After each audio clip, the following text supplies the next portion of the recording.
नमस्कार दोस्तों, welcome to Arjun's world of civil services. As you all know, UPPCS exam 2020 is on the way. अब hardly 15 से 18 days बचे हुए हैं and to crack this exam some important things are need to be known. जैसे census 2011 का जो data है, final data, इसके ऊपर क्वेश्चंस हमेशा से यूपीपीसीएस पूछता आया है और इस बार भी पूछेगा।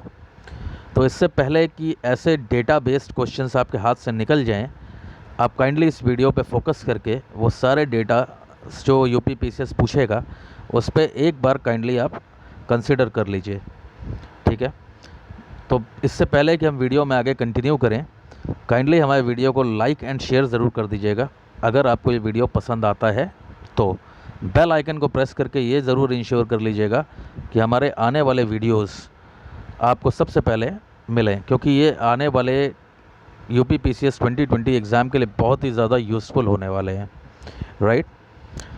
तो सेंसस 2011 के डेटास पे जाने से पहले कुछ बेसिक चीज़ें हैं जो आपके लिए जानना ज़रूरी है, और ये ऐसे फैक्ट्स हैं जो कभी ना कभी कोई ना कोई एग्ज़ाम्स यूपी में या यूपीएससी में पूछ लिए जाते हैं। अगर यूपीएससी होता है तो वो 3-4 स्टेटमेंट्स को मिला के एक क्वेश्चन बना देता है, और अगर स्टेट कमीशन होता है या फिर जो छोटे एग्ज़ाम, वनडे एग्ज़ाम्स होते हैं, उसमें डायरेक्टली एज इट इज़ पूछ लिए जाते हैं, राइट। तो चलिए स्टार्ट करते हैं। मॉडर्न वर्ल्ड का जो पहला सेंसस था, that was conducted in the year 1749 by Sweden, ठीक। पहले जो सेंसस किया जाता था वो ईयरली बेसिस पे होता था, बट लेटर ऑन इसको डेकेडल बेसिस पे कर दिया गया। कहने का मतलब ये है कि हर 10 साल पे पॉपुलेशन एस्टिमेशन करना स्टार्ट कर दिया गया। तो ये डेकेडल सेंसस सबसे पहले स्टार्ट हुआ इन द ईयर 1890 बाय अमेरिका, ठीक है। पहला सेंसस इंग्लैंड का कब हुआ? 1801 में हुआ। और इंडिया में जो पहला सेंसस कंडक्ट किया गया वो ईयर था 1872 and that was conducted by Lord Mayo. Lord Mayo के टाइम में इसे कंडक्ट किया गया था। फ्रॉम हियर ऑनवर्ड्स, मतलब 1872 में लॉर्ड मायो ने पहली बार इंडिया में सेंसस कंडक्ट किया, और उसके बाद 1881 से 1881 में लॉर्ड रिपन ने पहली बार डेकेडल पॉपुलेशन एस्टिमेशन किया। मतलब जो 72 के बाद 81 में, मतलब पहले 10 साल पे पहला इवैल्यूएशन पॉपुलेशन का लॉर्ड रिपन ने किया, राइट। और इंडिया में इसके बाद आज तक ये जो सिस्टम है, it is still continuing. Which system? System of calculating और estimation of population at every 10 years, जिसे कि हम क्या बोलते हैं? डेकेडल ग्रोथ रेट बोलते हैं, राइट। अभी तक इंडिया में टोटल 15 सेंसस हो चुके हैं। अगर हम 1872 का इसमें इंक्लूड कर लें तो 2011 का जो सेंसस था that was India's 15th census, और इसे हम ये भी बोल सकते हैं it is the 7th census of independent India. मतलब आज़ादी के बाद ये 7वां सेंसस है। And last but not the least, हम ये भी बोल सकते हैं कि it is the 2nd census of 21st century. Now there are some important facts which you should know. तो इसके लिए हम कुछ और फैक्ट्स को देखते हैं। जैसे अगर हम जोग्राफिकल एरिया की बात करें तो India accounts for 2.5% of the 2.4% of the world's area. But इतने छोटे से एरिया पे जो इंडिया की पॉपुलेशन है वो 17.5% ऑफ द वर्ल्ड्स पॉपुलेशन है। तो ये कहीं ना कहीं हमें ये शो करता है कि इतने छोटे से एरिया पे इतनी वास्ट पॉपुलेशन इंडिया होल्ड कर रहा है। तो ये कहीं ना कहीं क्या है? It is an excessive pressure on the resources. India के पास जो रिसोर्सेज हैं उसके ऊपर ये एक एक्सेसिव प्रेशर क्रिएट कर रहा है, और यही प्रेशर जो है सारी समस्याओं की जड़ है, राइट। सेकंड पॉइंट, अगर हम पॉपुलेशन के टर्म्स में देखें तो India is the 2nd most populous country after China. मतलब दुनिया में केवल चाइना ही एक ऐसा कंट्री है जिसकी पॉपुलेशन हमसे ज़्यादा है। अदरवाइज़ वर्ल्ड के जितने भी कंट्रीज़ हैं उनकी पॉपुलेशन हमसे कम है। और अगर हम बात करें एरिया की तो India is the 7th largest country in the world. मतलब एरिया में 6 और ऐसे कंट्रीज़ हैं जो हमसे बड़े हैं, बट पॉपुलेशन वाइज इंडिया ही सबसे ज़्यादा पॉपुलेशन होल्डर है। ओके, अब हम एक चीज़ आपको बताते हैं कि India's population is almost equal to the sum of several countries. ये कंट्रीज़ कौन कौन से हैं? USA, Indonesia, Brazil, Pakistan, Bangladesh and Japan. कहने का मतलब ये है कि अगर इन सभी कंट्रीज़ की पॉपुलेशन का सम कर दिया जाए तो जो टोटल पॉपुलेशन होगी वो इंडिया की पॉपुलेशन के ऑलमोस्ट इक्वल होगी, राइट। इंडिया की पॉपुलेशन फिर भी हो सकता है इनसे थोड़ी ज़्यादा हो, बट कम तो नहीं होगी, या तो इक्वल होगी या थोड़ी सी ज़्यादा हो सकती है, राइट। नेक्स्ट थिंग,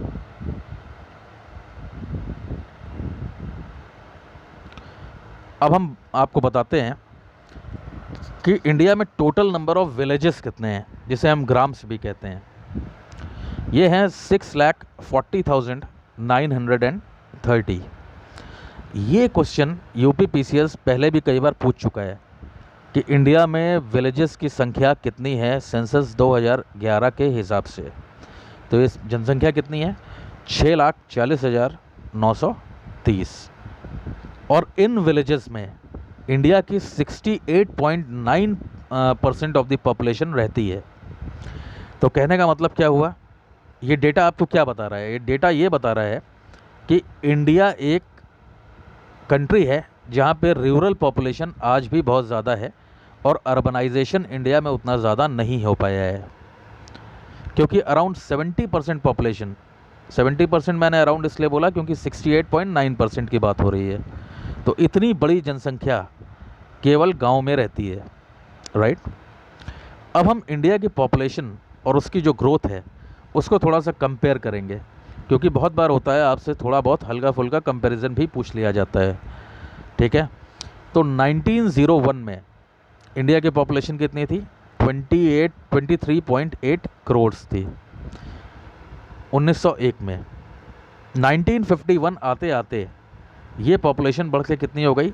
36.10 करोड़ हो गई। और अगर हम फर्दर इसी को थोड़ा सा और एलेबोरेट करें तो 1951 से 2001 तक इंडिया की जो टोटल पॉपुलेशन है वो हो गई कितनी? मतलब ये 1951 से 2001 के बीच में जो पॉपुलेशन इंक्रीज़ हुई वो थी 66.7 करोड़। मतलब 1901 तक केवल 23 करोड़ की आबादी थी, 1951 आते आते 36.10 करोड़ हो गई। फर्दर 1951 से 2001 के बीच में ये पॉपुलेशन कितनी इंक्रीज़ कर गई? 66.7 करोड़ इंक्रीज़ कर गई, ठीक है। और 2001 आते आते हमारी जो पॉपुलेशन है वो टोटल पॉपुलेशन हो गई थी 102.87 करोड़, राइट। ये फर्दर और इंक्रीज़ करी और 2011 में हमारी टोटल पॉपुलेशन कितनी हो गई इंडिया की? 121.08 करोड़ 2011 में। और 2018, 19 या 20 आते आते तक यही जनसंख्या 125 करोड़ हो गई, राइट। अब इसमें दो चीज़ें देखिए, जो ग्रोथ रेट होता है, मतलब जो जनसंख्या बढ़ती है उसका जो रेट होता है उसे हम दो डायमेंशंस में देखते हैं। पहला डायमेंशन तो ये हो गया कि करंट डेकेडल ग्रोथ रेट, जो इस समय जो डेकेडल ग्रोथ रेट है इंडिया की वो कितनी है? 17.7% है। और जो एनुअल ग्रोथ रेट है, मतलब जो ईयरली हर साल कितनी जनसंख्या बढ़ रही है, वो है 1.64%, ठीक है। तो अगर हम इन दोनों आंकड़ों को कंसीडर करें तो इससे हम एक एस्टिमेट लगा सकते हैं कि जो इंडिया की डेकेडल ग्रोथ रेट है वो अगर अभी से कॉन्टीन्यूसली डिक्लाइन करना स्टार्ट करे, मतलब अभी से कम होना स्टार्ट हो, और एक समय वो आए जब इंडिया की डेकेडल ग्रोथ रेट केवल 0.9% रह जाए, तब भी इंडिया दुनिया का सबसे ज़्यादा पॉपुलेशन वाला देश होगा। और ये 2045 तक या 45 के बाद भी इंडिया ही सबसे ज़्यादा पॉपुलेशन वाला कंट्री होगा, राइट। तो अभी हमें पॉपुलेशन रिडक्शन पे बहुत ज़्यादा काम करने की ज़रूरत है, ठीक है। अब एक चीज़ देखिए, 1911 से 1921 तक जो डेकेडल ग्रोथ रेट था वो निगेटिव था, मतलब -0.31% था डिक्लाइन जो हो रहा था। और ये ऐसा क्यों था? क्योंकि उस समय बहुत सारा अकाल, मतलब ड्रॉट्स एंड पेंडेमिक्स वगैरह आए थे, जिसकी वजह से ये जो ग्रोथ रेट थी ये बहुत कम हो गई थी। ग्रोथ रेट कम इसलिए हुई थी क्योंकि जब अकाल आता है या कोई बीमारी फैल जाती है तो मॉर्टेलिटी रेट बहुत हाई हो जाता है। वो हाई होने की वजह से ग्रोथ रेट कम हो गई थी। 1921, जो ईयर 1921 है, इसे हम ईयर ऑफ ग्रेट डिवाइड बोलते हैं या ग्रेट डिवाइडिंग ईयर बोलते हैं, क्योंकि 1921 में या 21 को रेफरेंस अगर हम बनाएं तो इसके बाद पॉपुलेशन बहुत तेज़ी से इंक्रीज़ करी थी इंडिया की 1921 के बाद। So that is the reason it is known as the great dividing year. ये क्वेश्चन भी ऐसा है जो यूपी पीसीएस ने कई बार पूछा है, और इनफैक्ट अभी जो आर ओ 2016 का एग्ज़ाम हुआ है उसमें भी ये क्वेश्चन एज इट इज़ आया है। ये डायरेक्टली मतलब इससे रिलेटेड चीज़ें पूछ ली गई हैं। ठीक है, अब हम बात करते हैं इंडिया की जो पॉपुलेशन ग्रोथ हुई है वो मैक्सिमम कब थी। तो मैक्सिमम ये थी 1961 से 71 के टाइम, जिस समय 24.80% हुआ करता था। तो यहाँ पे क्या है, और 1971 के बाद ये पॉपुलेशन धीरे धीरे घटना स्टार्ट हो गई।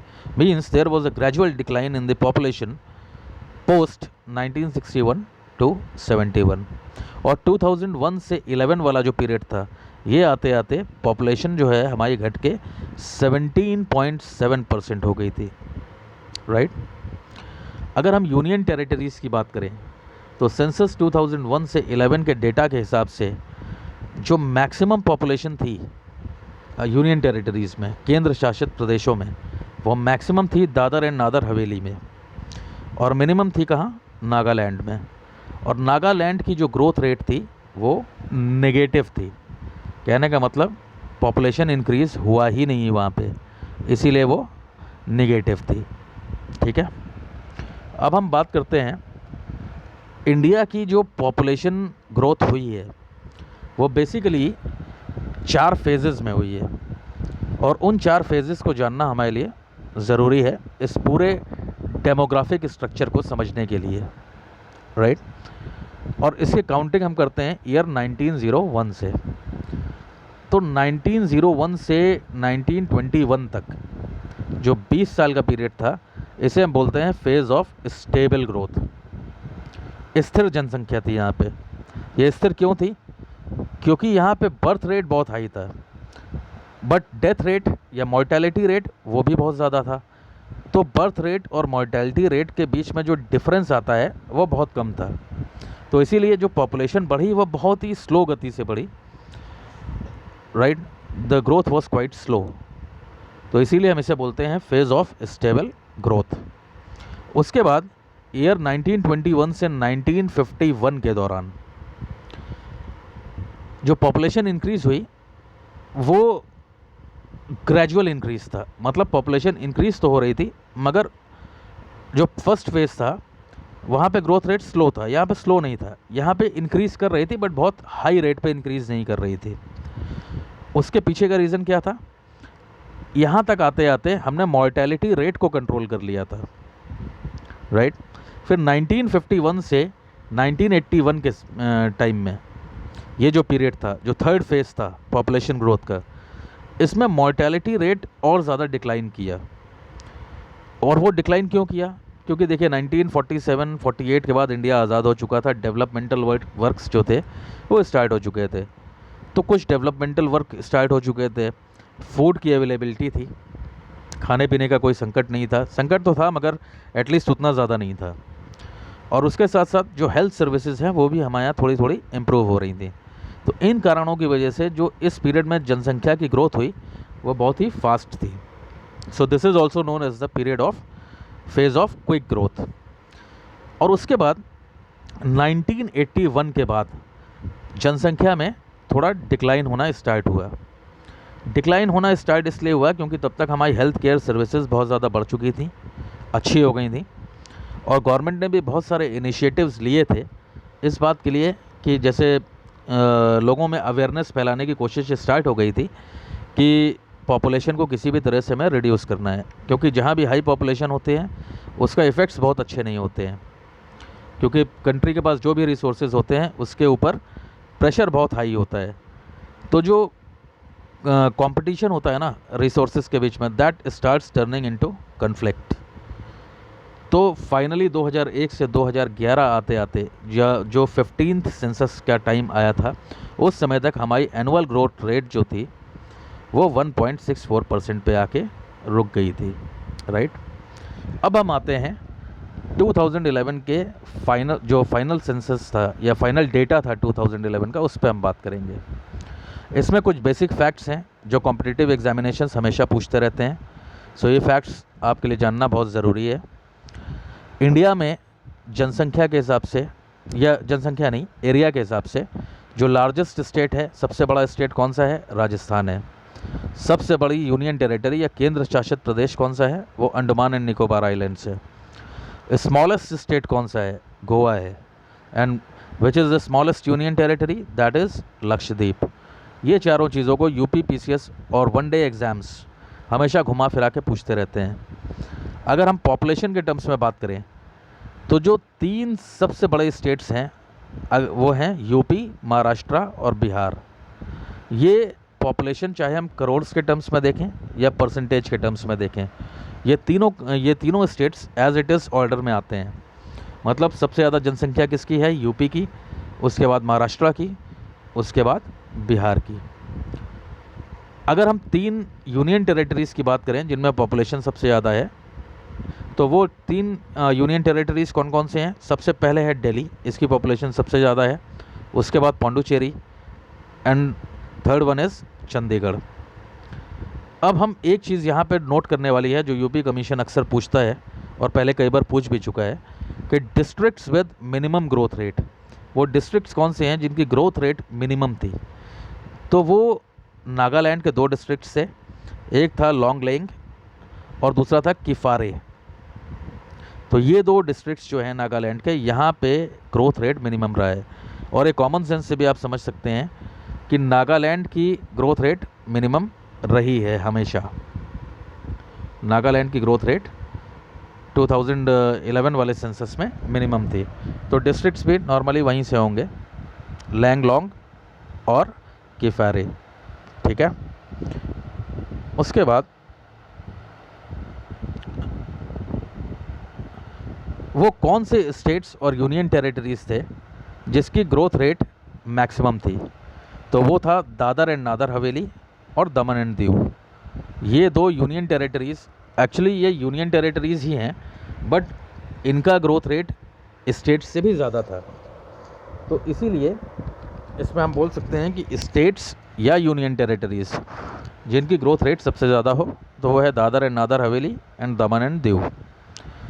उसके बाद वो स्टेट्स या यूनियन टेरिटरीज़ जिसकी ग्रोथ रेट मिनिमम थी, तो मिनिमम थी, सबसे कम तो नागालैंड की थी क्योंकि ये निगेटिव ग्रोथ रेट था, ये मैं पहले आपको वीडियो में बता चुका हूँ, वीडियो के स्टार्टिंग में। एंड सेकंड ग्रोथ रेट सबसे कम किसका था? वो था केरला, ठीक है। अब हम थोड़ा डिस्ट्रिक्ट्स की बात करेंगे। डिस्ट्रिक्ट्स में अगर आपसे पूछा जाए कौन से वो डिस्ट्रिक्ट्स हैं जिनमें जनसंख्या सबसे ज़्यादा थी, या most populous districts of India as per 2011 census, तो उसमें सबसे ज़्यादा पॉपुलेटेड डिस्ट्रिक्ट था थाने, महाराष्ट्र का। थाने आपने नाम सुना होगा, मुंबई से सटा हुआ एरिया है। एंड मुंबई और थाने में वैसे कोई ख़ास डिफरेंस नहीं है, लोग कम्यूटेशन करते रहते हैं वहाँ पे, बट मोस्ट पॉपुलस जो डिस्ट्रिक्ट था दैट इज़ थाने। और सेकंड मोस्ट पॉपुलस डिस्ट्रिक्ट कौन सा था? वो था साउथ 24 परगनाज, वेस्ट बंगाल में आता है ये। अब अगर आपसे पूछा जाए कि मिनिमम पॉपुलेशन किसकी रही है, किन डिस्ट्रिक्ट्स की मिनिमम पॉपुलेशन रही है, तो मिनिमम पॉपुलेशन रही है दिबांग वैली की या दिबांग घाटी, अरुणाचल प्रदेश, और अंजाव गांव, ये भी अरुणाचल प्रदेश में ही है। अब देखिए यहाँ पे एक चीज़ का आपको ध्यान रखना है कि डिस्ट्रिक्ट्स में यहाँ जो मैंने बताया दिबांग वैली और अंजाव, ये मिनिमम पॉपुलेशन है डिस्ट्रिक्ट्स की, और जो मैंने पीछे लॉन्गलेंग वाला बताया था वो ग्रोथ रेट मिनिमम था वहाँ पे, ठीक है। Now maximum number of districts किस स्टेट में है? यूपी में है। यहाँ टोटल नंबर ऑफ डिस्ट्रिक्ट्स कितने हैं? 75। यूपी स्पेशल में ये क्वेश्चन कभी बन जाता है कि यूपी में टोटल डिस्ट्रिक्ट्स कितने हैं, तो 75 हैं। दूसरा चीज़, 2001 से 2011 मतलब सेंसस 2011 के समय नए डिस्ट्रिक्ट्स कितने बने हैं? तो नए डिस्ट्रिक्ट्स टोटल बने हैं 47, जिसमें से सबसे ज़्यादा नए डिस्ट्रिक्ट्स बने हैं जम्मू एंड कश्मीर में। कितने थे वो नए डिस्ट्रिक्ट्स? वो थे 8। टोटल 8 नए डिस्ट्रिक्ट्स जम्मू एंड कश्मीर में बने हैं।